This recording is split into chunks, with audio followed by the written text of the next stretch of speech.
নমস্কাৰ অসম বিধানসভাৰ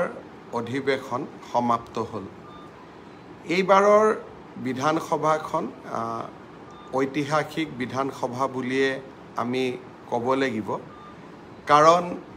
এইবাৰৰ বিধানসভাত কেইবাখনো গুৰুত্বপূৰ্ণ বিধেয়ক আমি খুব ধুনীয়াকৈ পাছ কৰিবলৈ সক্ষম হ'লো বিশেষকৈ দুখন বিধায়ক এখন হ'ল আইকনিক হেৰিটেজ ষ্ট্ৰাকচাৰ অৰ্থাৎ আমাৰ ৰাজ্যখনত বহুতো মন্দিৰ আছে সত্ৰ আছে সাংস্কৃতিক কীৰ্তিস্তম্ভ আছে যিবিলাকৰ বয়স 250 বছৰতকৈও বেছি হৈছে এতিয়া অসম চৰকাৰে এটা অধিকাৰ লাভ কৰিব যে যিকোনো ৰাইজে যেতিয়া আবেদন কৰিব যে মোৰ অঞ্চলৰ সত্ৰখন বা মোৰ অঞ্চলৰ নামঘৰটো বা মোৰ অঞ্চলৰ ঐতিহাসিক কীৰ্তিস্তম্ভ ৰংঘৰ চৰাইদেউ মৈদাম এইসমূহ 250 বছৰ পুৰণা গতিকে বিধানসভাত পাছ কৰা আইনখন মোৰ অঞ্চলতো প্ৰযোজ্য হ'ব লাগে যেতিয়া আমি ৰাইজৰ অনুৰোধত এই আইনখন প্ৰযোজ্য কৰিম তেতিয়া সেই আইকনিক ষ্ট্ৰাকচাৰ অৰ্থাৎ নামঘৰ মন্দিৰ ধৰি ললো বৰপেটা সত্ৰ তাৰ 5 কিলোমিটাৰৰ আশে-পাশে নতুনকৈ কোনেও মাটি কিনিব নোৱাৰিব আৰু সেই মাটি কোনে কিনা বেচা কৰিব পাৰিব যি সেই মাটিৰ ভূমিপুত্ৰ অৰ্থাৎ 3টা প্ৰজন্ম তাত একেলগে বাস কৰিছে 3টা প্ৰজন্ম মানে প্ৰায় 75 বছৰ অৰ্থাৎ যিটো পৰিয়াল 75 বছৰ পুৰণি সেই পৰিয়ালটোহে তাত নতুনকৈ মাটি বাৰী কিনা বেচা কৰিব পাৰিব ইয়াৰ অৰ্থ কি ধৰি লোৱা হ'ল আপোনালোকে জানে যে বৰ্তমান বৰদোৱা সত্ৰৰ চাৰিওফালে নতুন নতুন মানুহ আহিব ধৰিছে এনেকুৱা মানুহ আহিছে যি মহাপুৰুষ শ্ৰীমন্ত শংকৰদেৱৰ নৱবৈষ্ণৱ ধৰ্মক নামানে ভক্তিও নকৰে শ্ৰদ্ধাও নকৰে মাটিৰ বেছিকৈ মূল্য দি লাহে লাহে যদি সত্ৰৰ গেটখনলৈকে তেওঁলোক আহি পায় তেতিয়াহ'লে আমাৰ সভ্যতা সংস্কৃতি কেনেকৈ জীয়াই থাকিব এতিয়া অন্তত এই আইনখনৰ যিটো শক্তিশালী ধাৰা এই ধাৰাৰ অধীনত আমি 5 কিলোমিটাৰ ব্যাসাৰ্ধ আমি অকল যি পৰিয়াল 75 বছৰ ধৰি তাত বাস কৰিছে তেওঁলোকৰ কাৰণে আমি ৰাখি থব পাৰিম নতুন মানুহ তাত সোমাব নোৱাৰিব তৎকালীনভাৱে চৰকাৰে বৰপেটা বৰদোৱা এই দুইটা অঞ্চলক এই আইনৰ অধীনত আনিব বিচাৰিছে আপোনালোকেও যদি বিচাৰে যে আপোনালোকৰ অঞ্চলতো এনেকুৱা 250 বছৰৰ পুৰণি ঐতিহ্যমণ্ডিত স্থান আছে আৰু আপোনালোকেও এই ভূমি আইনখনৰ অধীনত এই সুৰক্ষাৰ কবচ লাভ কৰিব বিচাৰে তেতিয়াহ'লে আপোনালোকে অসম চৰকাৰক আবেদন কৰিব পাৰিব স্থানীয় বিধায়কক আবেদন কৰিব পাৰিব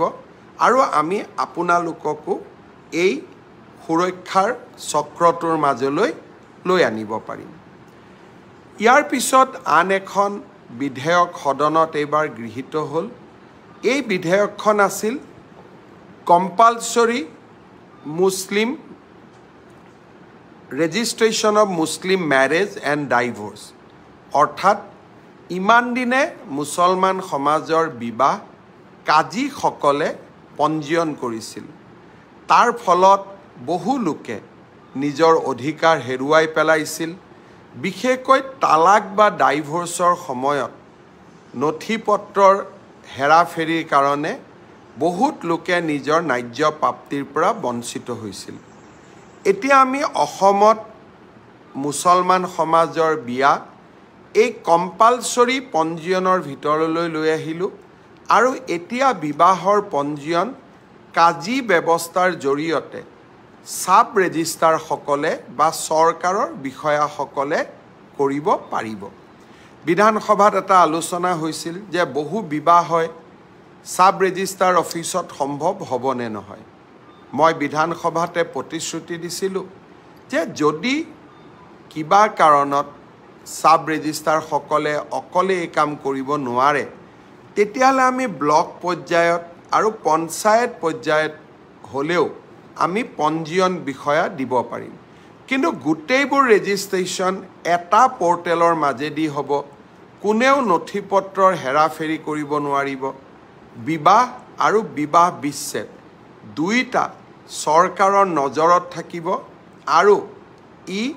ভুক্তভোগীক সময়ত আইনৰ সহায় দিয়াত সহায় কৰিব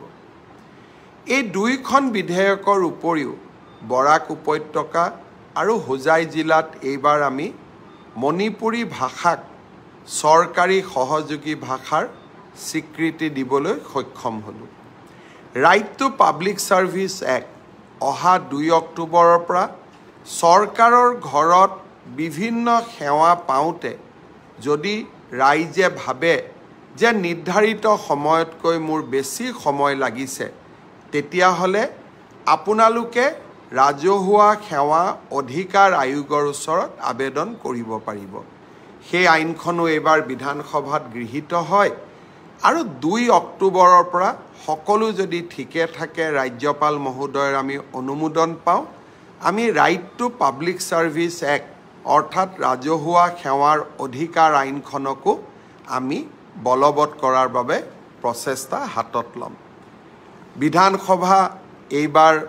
যথেষ্ট বিতৰ্কিত আছিল অসমৰ ৰাইজৰ অধিকাৰৰ বাবে বিশেষকৈ অবৈধ বাংলাদেশীৰ কৰাল গ্ৰাসৰ পৰা ৰাজ্যখনৰ ভূমিপুত্ৰ আৰু খিলঞ্জীয়া জনসাধাৰণক ৰক্ষণাবেক্ষণ দিবলৈ আমি কেইবাটাও গুৰুত্বপূৰ্ণ পদক্ষেপ গ্ৰহণ কৰোঁ শেষৰ দিনা বিধানসভাই আৰু এটা ডাঙৰ সিদ্ধান্ত গ্ৰহণ কৰে আপোনালোকে জানে ব্ৰিটিছৰ দিনত 1935 চনত ইণ্ডিয়ান এক্টছ গ্ৰহণ কৰা হৈছিল আৰু যাৰ পৰিসৰৰ ভিত্তিত ৰাজ্যসমূহত বিধান পৰিষদসমূহ নিৰ্মাণ কৰা হৈছিল 1937 চনত অসমত বিধানসভা প্ৰথম আৰম্ভ হৈছিল ছাৰ সাদুল্লা সেই সময়ত অসমৰ মুখ্যমন্ত্ৰী হৈছিল তাক প্ৰধানমন্ত্ৰী বুলি কোৱা হৈছিল তেতিয়া এটা সিদ্ধান্ত লৈছিল যে প্ৰতি শুকুৰবাৰে জুম্মা নামাজৰ বাবে 2 ঘণ্টা বিধানসভা ছুটি দিয়া হ'ব অৰ্থাৎ 11:30 বজাতে বিধানসভা শেষ হৈ গৈছিল আৰু যদি দ্বিতীয় সেশন বা দ্বিতীয় দিনটোত যদি আমাৰ দুবাৰ বহিব লাগে তেতিয়াও 2 ঘণ্টা বিৰতিৰ পিছতহে আমি বহিব পাৰিছিলোঁ এইবাৰ বিধানসভা ৰুলছ কমিটি য'ত সকলো দলৰে বিধায়ক থাকে সৰ্বসন্মতিক্ৰমে সিদ্ধান্ত গ্ৰহণ কৰিলে যে আমাক জুম্মা নামাজৰ কাৰণে 2 ঘণ্টা ব্ৰেক নালাগে যেনেকৈ হিন্দু খ্ৰীষ্টিয়ান বিধায়কসকলৰ বাবে এনেকৈ কোনো ধৰণৰ ব্ৰেকৰ ব্যৱস্থা নাথাকে তেনেকৈ আমাৰ মুছলমান বিধায়কসকলেও জুম্মা নামাজত 2 ঘণ্টা ব্ৰেক গ্ৰহণ নকৰে অৰ্থাৎ ব্ৰিটিছ ঔপনিৱেশিক শাসনৰ সময়ত আৰম্ভ হোৱা এটা ডাঙৰ কলনিয়েল লিগেচি এইবাৰ আমি বিধানসভাত সমাপ্ত কৰিবলৈ সক্ষম হ'লোঁ অধ্যক্ষ বিশ্বজিৎ দৈমাৰী ডাঙৰীয়াই এই বিষয়ে সদনত ঘোষণা কৰাৰ লগে লগে ই এক নিয়মত পৰিণত হ'ল যে এতিয়াৰ পৰা আৰু কোনো শুক্ৰবাৰে জুমা নামাজৰ কাৰণে 2 ঘণ্টা বিধানসভাই বিৰতি নলয় বিধানসভাই নিৰন্তৰভাৱে স্বাভাৱিক গতিত নিজৰ কাম কৰি গৈ থাকিব দেশৰ কিছুমান ৰাজ্যত ইয়াক লৈ বিতৰ্কও হৈছে মুখ সমালোচনাও কৰিছে কিন্তু এই সিদ্ধান্ত অকল মই গ্ৰহণ কৰা সিদ্ধান্ত নহয় ই অসম বিধানসভাৰ এটা সৰ্বসন্মত সিদ্ধান্ত বিধানসভাৰ লাইভ প্ৰচিডিং আপোনালোকে সকলোৱে চাই অসমৰ সভ্যতা সংস্কৃতি জীয়াই ৰখাৰ স্বাৰ্থত কেইবাটাও নতুন প্ৰস্তাৱৰ বিষয়ে মোৰ 3টা গুৰুত্বপূৰ্ণ এইবাৰ বিধানসভাত ভাষণ হৈছিল তিনিওটাতে মই উল্লেখ কৰিছিলোঁ মোৰ ফেচবুক পেজত এই তিনিওটা ভাষণ উপলব্ধ হৈ আছে আপোনালোকে এই ভাষণকেইটা শুনিলে অসমৰ সম্যক পৰিৱেশ আৰু পৰিস্থিতিৰ বিষয়ে আপোনালোকে অনুভৱ কৰিব পাৰিব উজনি অসমত বা নগাঁৱত ঢিঙৰ ধৰ্ষণ কাণ্ডক কেন্দ্ৰ কৰি কিছু পৰিঘটনা আৰু ঘটনাৰ প্ৰবাহৰ সৃষ্টি হৈছিল নগাঁৱৰ একাংশ ব্যৱসায়ীয়ে ক'লে যে আমি উজনিত মাছ নপঠাওঁ আমি স্বাস্থ্যসন্মত মাছ আমি খাব লাগে অস্বাস্থ্যসন্মত মাছ খালে আমাৰ শৰীৰত ক্ষতি হয় যথেষ্ট ইউৰিয়া ব্যৱহাৰ কৰি যি মাছ পুখুৰীত উৎপাদন কৰা হয় তাৰ ফলত আমাৰ সমাজত লাহে লাহে কিডনি যিটো ৰোগ সেই ৰোগ অভূতপূৰ্বভাৱে বৃদ্ধি হৈছে আমি অসমত ইমান ডায়ালিসিস মেচিন আনিছোঁ তথাপিও কিডনি ডায়ালিসিসৰ কাৰণে ৱেটিঙত পেচেণ্ট থাকেই ইয়াৰ কাৰণ হ'ল ইউৰিয়াৰে সমৃদ্ধ কৰা মাছৰ ভক্ষণ যদি নগাঁৱৰ পৰা মাছ নাযায় উজনি অসমত যদি আমি থলুৱাভাৱে মাছ উৎপাদন কৰিব পাৰোঁ ই ৰাজনৈতিক অৰ্থনৈতিক কথাক বাদ দিও স্বাস্থ্যৰ ক্ষেত্ৰত ই এক পজিটিভ প্ৰভাৱ পেলাব অৰ্থনৈতিক ব্লেকমেইলিঙৰ কথাটো মই বাদ দিছোঁ সেই বিষয়ে বিধানসভাত যথেষ্ট আলোচনা হৈছে সেই আলোচনা মই আজি আকৌ এবাৰ দোহাৰিব খোজা নাই ইয়াৰ মাজত এটা মিয়া বিহু ওলালে আমাক ইটিকিং কৰি গালিগালাজ কৰি কৰবাত আমাৰ সভ্যতা সংস্কৃতিক ইটিকিং কৰিও কিছুমানে মিয়া বিহুৰো প্ৰচলন কৰিলে এই মিয়া বিহু গোৱা আলতাফ হুছেইন নামৰ ব্যক্তিজনক আজি আৰক্ষীয়ে গ্ৰেপ্তাৰ কৰিছে মই এটা কথা স্পষ্টভাৱে ক'ব খোজো যে যিমান দিনলৈ আমি আছো যিমান দিনলৈ আমাৰ সমাজ জীয়াই থাকিব এই সমাজত আমি স্বাভিমানেৰে সৈতে জীয়াই থাকিম আমাৰ সমাজ ব্যৱস্থাৰ ওপৰত কোনো প্ৰকাৰৰ আক্ৰমণক আমি গ্ৰহণ নকৰোঁ আৰু আমাক এনেকুৱা ধৰণৰ আক্ৰমণ কৰাৰ প্ৰচেষ্টাও চলাব নালাগে আমি জিন যাব লাগে মিলিব লাগে মিলাব লাগে কিছু এৰিব লাগে কিছু ধৰি ৰাখিব লাগে কিন্তু যদি এৰি দিয়াৰ প্ৰৱণতাৰ পৰিৱৰ্তে অকল ধৰি ৰাখাৰ প্ৰৱণতাহে হয় তেতিয়া কোনো জাতিয়েই নতুনকৈ অহা সমাজখনত জিন যাব নোৱাৰে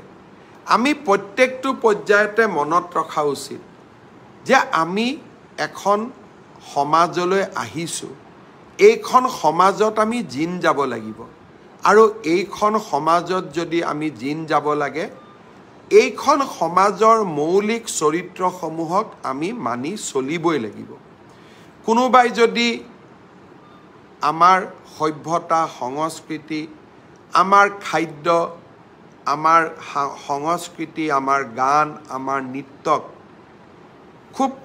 বেলেগ ধৰণে ইয়াক প্ৰচলন কৰিবলৈ চেষ্টা কৰে কোন অসমীয়াই তাক মানি ল'ব আমাৰ বাপতি সাহোন বিহুটোকো যদি মিয়া বিহুলৈ ৰূপান্তৰ হয় কোন অসমীয়াই তাক মানি ল'ব আমি কিমান দিনলৈ জীয়াই থাকিম নাজানো কিন্তু জীয়াই থকা দিনকেইটা আমি নিশ্চিতভাৱে শিৰ নত কৰি আমি জীয়াই নাথাকোঁ আমি উচ্চ শিৰ লৈয়ে জীয়াই থাকিম আৰু যিমান দিনলৈ জীয়াই থাকিম আমি স্বাভিমানেৰে সৈতে জীয়াই থাকিম মই ভাবোঁ যে মোৰ এই বাৰ্তা সকলোৱে ইতিবাচক ৰূপত গ্ৰহণ কৰিব ভূপেন হাজৰিকা ডাঙৰীয়াৰ সেই কথাষাৰলৈ বাক্যষাৰলৈ মনত ৰাখিব যে কিছু ধৰিব লাগিব কিছু দিব লাগিব কিছু এৰিব লাগিব তেতিয়াহে এখন বহল সমাজৰ বুকুত আমি জিন যাব পাৰিম অহা কালিৰ পৰা 1 তাৰিখৰ পৰা অসমৰ চিকিৎসা মহাবিদ্যালয়সমূহত সৰু ল'ৰা ছোৱালীৰ হাৰ্টৰ বেমাৰ যাৰ হাৰ্টৰ বেমাৰ আছে থেলাছেমিয়া বেমাৰ আছে তেওঁলোকৰ আমি এটা শিবিৰ আয়োজন কৰিছোঁ। এই শিবিৰত যেতিয়া আপোনালোকে যোগদান কৰিব, কণমানি শিশুসকলৰ হৃদয়ত থকা হাৰ্টৰ বেমাৰ, বিশেষকৈ হাৰ্টত থকা ছিদ্ৰ অৰ্থাৎ হাৰ্টত যি সৰু সৰু ফুটা হৈ যায়, এনে ধৰণৰ বেমাৰবিলাক আমি মেডিকেল কলেজসমূহত লৈ গৈ আমি দেখুৱাব পাৰিম। আৰু ডক্টৰসকলে যদি কয় অপাৰেশ্যন লাগিব, আমি অসমত বা অসমৰ বাহিৰত লৈ গৈ আমি অপাৰেশ্যন কৰি লৈ আহিম। থেলাছেমিয়া ৰোগৰ ৰোগীসকলকো আমি এই স্বাস্থ্য শিবিৰলৈ নিমন্ত্ৰণ জনাইছোঁ। বহু থেলাছেমিয়া ৰোগত আক্ৰান্ত ৰোগী বন মেৰু ট্ৰান্সপ্লাণ্টৰ জৰিয়তে তেওঁলোক নিৰোগী হয়। বন মেৰু ট্ৰান্সপ্লাণ্ট কৰিবৰ বাবে প্ৰায় 9-10 লাখ টকাৰ প্ৰয়োজন হয়। আমি বিনামূল্যে 14 বছৰৰ শিশুসকলৰ আমি বন মেৰু ট্ৰান্সপ্লাণ্ট কৰাৰো ব্যৱস্থা কৰিম। সেইবাবে মই আহ্বান জনাম যে আমাৰ 14 বছৰৰ তলৰ শিশুসকল যাৰ হৃদয়ৰ হাৰ্টত বেমাৰ আছে বা থেলাছেমিয়া ৰোগত আক্ৰান্ত হৈ আছে, তেওঁলোকক যাতে আপোনালোকে অহা পষেকটোত মেডিকেল কলেজসমূহলৈ লৈ আহে। বাতৰি কাকতত বিজ্ঞাপন ওলাইছে কোন দিনত কোনখন মেডিকেল কলেজত ডক্টৰসকল থাকিব, আপোনালোকে তেনেকৈ ৰোগীসকলক লৈ আহিব। আমি মানৱতাৰ পক্ষত আৰু আমাৰ শিশুসকলৰ স্বাৰ্থত নিৰন্তৰভাৱে আমি কাম কৰি যাম। অহা 2 তাৰিখে আমাৰ বাবে আৰু এক প্ৰাপ্তিৰ দিন। ৰাজ্যৰ শিক্ষামন্ত্ৰী হৈ থকা অৱস্থাত সৰ্বশিক্ষা অভিযানত আমি বহুত শিক্ষকৰ নিযুক্তি দিছিলোঁ। প্ৰায় 35,000 শিক্ষকে এতিয়াও সৰ্বশিক্ষা অভিযানত কাম কৰে। বহু সময়ত বহু লোকে প্ৰশ্ন কৰিছিল এওঁলোকৰ চাকৰি নাথাকিব, এওঁলোকৰ চাকৰি গুচি যাব। 2011-12 চনৰ পৰাই এনেকুৱা বিতৰ্কই আমাৰ সমাজ জীৱনখনক আক্ৰান্ত কৰি আহিছিলে। অহা 2 তাৰিখে আমি যোগ্য বুলি বিবেচিত প্ৰায় 24,000 শিক্ষকক চৰকাৰৰ আওতালৈ আনিম। অৰ্থাৎ এওঁলোক এতিয়াৰ পৰা চৰকাৰী শিক্ষক হ'ব। NPSৰ ব্যৱস্থা থাকিব। আৰু ফেমিলি কোনোবা শিক্ষক যদি অকালতে মৃত্যু হয়, পৰিয়ালটোৱে পূৰ্ণ দৰমহা পাব, পেঞ্চনৰ ব্যৱস্থা হ'ব। এটা তেওঁলোকে জীৱনত নতুন নিৰাপত্তা পাব। 2 তাৰিখে মই সকলো নিৰ্বাচিত শিক্ষকক আমাৰ খানাপাৰা ফিল্ডলৈ নিমন্ত্ৰণ জনাইছোঁ। তাতে আমি নিয়োগ পত্ৰসমূহ বিতৰণ কৰিম। অহা 3 তাৰিখে মই লখিমপুৰলৈ যাম। প্ৰথমতে ঐতিহ্যমণ্ডিত চতিয়া থানাত যাম। চতিয়া থানাখন চাম, য'ত 1942 চনৰ 20 আগষ্ট তাৰিখে ভাৰতৰ জাতীয় পতাকা উত্তোলন কৰা হৈছিল। তাৰ পিছত মই বিহালীলৈকে যাম। গহপুৰতো কিছু সময় তাতে ৰাইজৰ লগত কটাম। কনকলতা বিশ্ববিদ্যালয়ৰ আৰ্হিৰ বিষয়ে আলোচনা কৰিম। তাৰ পিছত মই বিহপুৰীয়া যাম। অনিৰুদ্ধদেৱ মাধৱদেৱৰ জন্মক্ষেত্ৰ 2খন মই চাবলৈ যাম আৰু কি ধৰণে চৰকাৰে ভৱিষ্যতে তাত বিশেষ আঁচনি ল'ব পাৰে তাৰ বিষয়েও আলোচনা কৰিম। 3 তাৰিখে নিশা গৈ লখিমপুৰ পাম। 4 তাৰিখে আমাৰ লখিমপুৰত কেবিনেট বৈঠক অনুষ্ঠিত হ'ব। কেবিনেট বুলিলে এছাম লোকৰ মনত চিন্তা হয়, কেবিনেটত বা এইবাৰ খোৱা বোৱাৰ ব্যৱস্থা কি হ'ব। এইবাৰ মই সকলো মন্ত্ৰীকে কৈছোঁ যে চৰকাৰৰ ঘৰৰ খোৱা নাখাব, আমাৰ দলৰ বুথ সভাপতিসকলৰ ঘৰত গৈ আপোনালোকে নিজৰ যি খাদ্য বা আহাৰ আপোনালোকে গ্ৰহণ কৰিব আৰু চৰকাৰী আহাৰ আপোনালোকে গ্ৰহণ নকৰিব। আৰু কেবিনেট বুলি কোনো ধৰণৰ বিশেষ ব্যৱস্থাও গ্ৰহণ কৰিব নালাগে। আমি লখিমপুৰৰ ৰাইজক কি ধৰণে উন্নয়নৰ নতুন শিখৰলৈ লৈ যাব পাৰোঁ তাৰ বিষয়ে লখিমপুৰৰ কেবিনেটত আমি আলোচনা কৰিম। 5 তাৰিখে আমি ডিব্ৰুগড়ত থাকিম। শিক্ষক দিৱস। ডিব্ৰুগড়ত মুখ্যমন্ত্ৰীৰ কাৰ্যালয় এটা স্থাপন হ'ব। এতিয়াৰ পৰা অসমৰ মুখ্যমন্ত্ৰী অতি কমেও মাহৰ 4 দিন ডিব্ৰুগড়ত থাকিব আৰু উজনি অসম আৰু উত্তৰ অসমৰ জিলাসমূহৰ উন্নয়নৰ বাবে ডিব্ৰুগড়ত আমি স্থাপন কৰা মুখ্যমন্ত্ৰীৰ কাৰ্যালয়টোৱে নিৰন্তৰভাৱে কাম কৰিব। এই ধৰণে আমি অহা দিনকেইটা পাৰ কৰিম। তাৰ মাজত সময় পালে ফেচবুক লাইভো কৰিম, আপোনালোকক কথা বতৰাবোৰ জনাই থাকিম। অসম বিধানসভাখনত এইবাৰ এক ঐতিহাসিক বিধানসভালৈ ৰূপান্তৰ হ'ল এই 2খন আইনৰ বাবে। অহাবাৰ বিধানসভাত আমি আৰু কেইখনমান আইন আনিম। লাভ জেহাদৰ বিৰুদ্ধে এখন আইন আহিব। অবিভক্ত গোৱালপাৰা জিলাত অনুসূচিত জনজাতিৰ মাটি অকল যাতে অনুসূচিত জনজাতি লোকে কিনিব পাৰে, অনুসূচিত জাতিৰ মাটি যাতে অনুসূচিত জাতিৰ লোকে কিনিব পাৰে, নিজৰ সম্প্ৰদায়ৰ বাহিৰলৈ যাতে ভূমি যাব নোৱাৰে, অৱশিষ্ট ভূমি যিখিনি থাকি গ'ল, তেনেকুৱা এখন শক্তিশালী আইনো আমি অনাৰ বাবে প্ৰচেষ্টা কৰিছোঁ। অসম চুক্তিৰ 6 নম্বৰ দফা ৰূপায়ণত বিপ্লৱ শৰ্মা কমিটিয়ে ভূমিৰ অধিকাৰ সুৰক্ষা কৰিবলৈ যিমান ৰিকমেণ্ডেশ্যন দিছিল, তাতকৈ আমি বহু ওপৰলৈ গৈ অসমীয়া মানুহৰ ভূমি সুৰক্ষিত কৰিবৰ বাবে প্ৰচেষ্টা কৰিছোঁ। 9,62,000 মানুহৰ আধাৰ ব্লক হৈ আছিল। ফেচবুক লাইভতে মই কৈছিলোঁ যে মই চেষ্টা কৰি আছোঁ এই আধাৰসমূহ যাতে মুকলি হয়। ভাৰত চৰকাৰে ইতিমধ্যে এই আধাৰসমূহ মুকলি কৰি দিয়াৰ বাবে নিৰ্দেশ দিলে। মই বিশ্বাস কৰোঁ যে অহা অক্টোবৰ মাহৰ পৰা বা তাতকৈও আগৰ পৰা সকলোৱে বন্ধ হৈ থকা আধাৰসমূহ এতিয়া আপোনালোকে সংগ্ৰহ কৰিব পাৰিব। যিসকলে ইমান দিনে কষ্ট পালে তেওঁলোকক মই আজি অভিনন্দন জনাইছোঁ যে বহুদিনীয়া কষ্ট এটাৰ অৱসান হ'ল। কেতিয়াবা কিছুমান ঘটনা হয়, তাক সমাপ্ত কৰোঁতে সমাধান কৰোঁতে কিছু সময় লাগে। তথাপিতো এই সুখবৰটো আপোনালোকক দিব পাই